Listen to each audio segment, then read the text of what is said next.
selalu dicari, ada juga yang datang sendiri.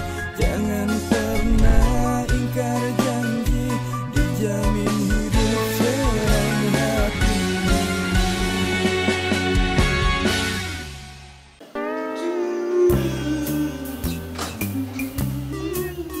Wow.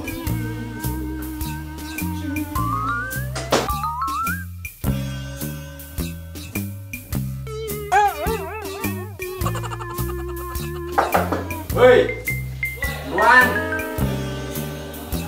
Nah.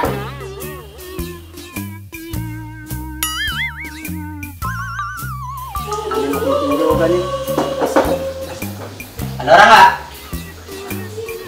Ngapain itu orang mandi dari tadi?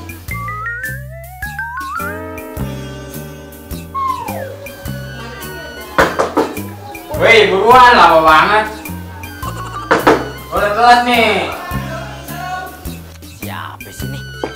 Hei, ada orang nggak sih?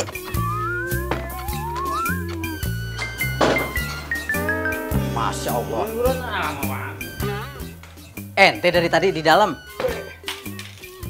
Iya, Ustaz. Nggak kisut tapi itu kelamaan di dalam kamar mandi. Kaki ini kita akan mandi dulu. Di dalam kamar mandi jangan lama-lama. Kesian orang lain yang mau pakai kamar mandi.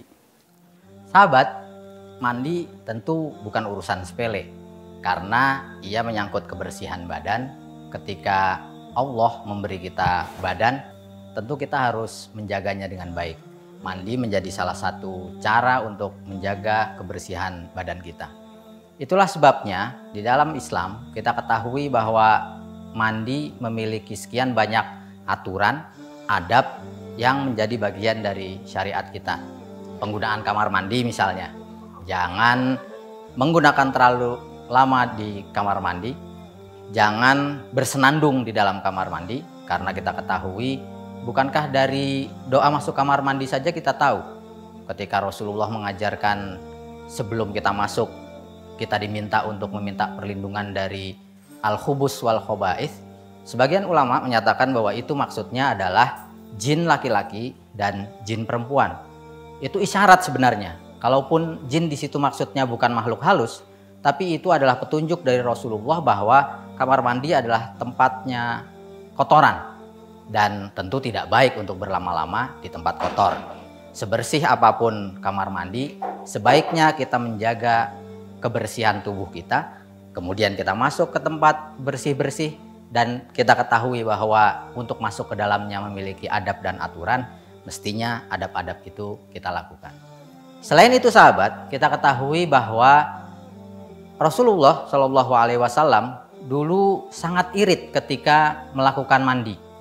Karena kita tahu bahwa air adalah satu elemen yang penting bagi kita, maka penggunaan kita terhadap air pun juga harus dijaga. Kalau mandi tidak terlalu lama, kalau mandi dilakukan dengan adab dan tata cara yang benar, maka tentu penggunaan airnya pun akan optimal. Dulu memang Rasulullah ketika mencontohkan mandi dengan menggunakan air yang sedikit, bahkan para sahabat pun merasa sanksi berkenaan dengan itu. Tapi beliau tetap menekankan betapa pentingnya menggunakan air secukupnya di saat mandi. Jadi sahabat, terakhir yang ingin saya sampaikan adalah, ayo mulai sekarang ketika kita melakukan mandi, ingatlah bahwa itu adalah usaha kita untuk menjaga kebersihan badan. Dengan melakukan mandi, memenuhi adab dan aturan yang syariat tetapkan berkaitan dengan mandi, sebenarnya kita sudah memulai untuk berusaha melakukan kebaikan. Jadi sahabat, sebelum kita melakukan kebaikan-kebaikan besar, sebelum kita melakukan kebaikan-kebaikan yang menjangkau banyak orang, cara kita mandi, lama atau tidak kita di dalam kamar mandi, kepedulian kita terhadap orang-orang sesama kita yang juga membutuhkan kamar mandi, hal yang sepele, tapi perhatian kita terhadap hal itu menunjukkan perhatian kita, kepedulian kita terhadap orang lain. Terakhir sahabat yang ingin disampaikan, mandi memang urusan yang ringan, sederhana, tapi ia adalah urusan penting. Bukankah ketika kita berhadas besar, syariat kita memerintahkan kita untuk melakukan mandi? Bukankah itu harus diperhatikan? Karena ketika rukun dan keabsahannya tidak bisa diterima menurut hukum syariat kita, maka ia tidak bisa menghilangkan hadas yang kita alami.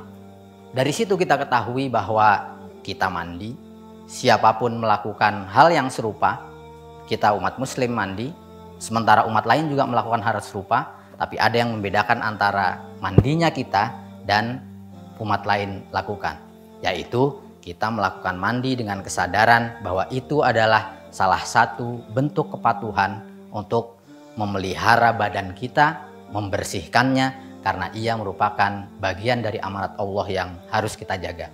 Demikian sahabat, terima kasih. Assalamualaikum warahmatullahi wabarakatuh.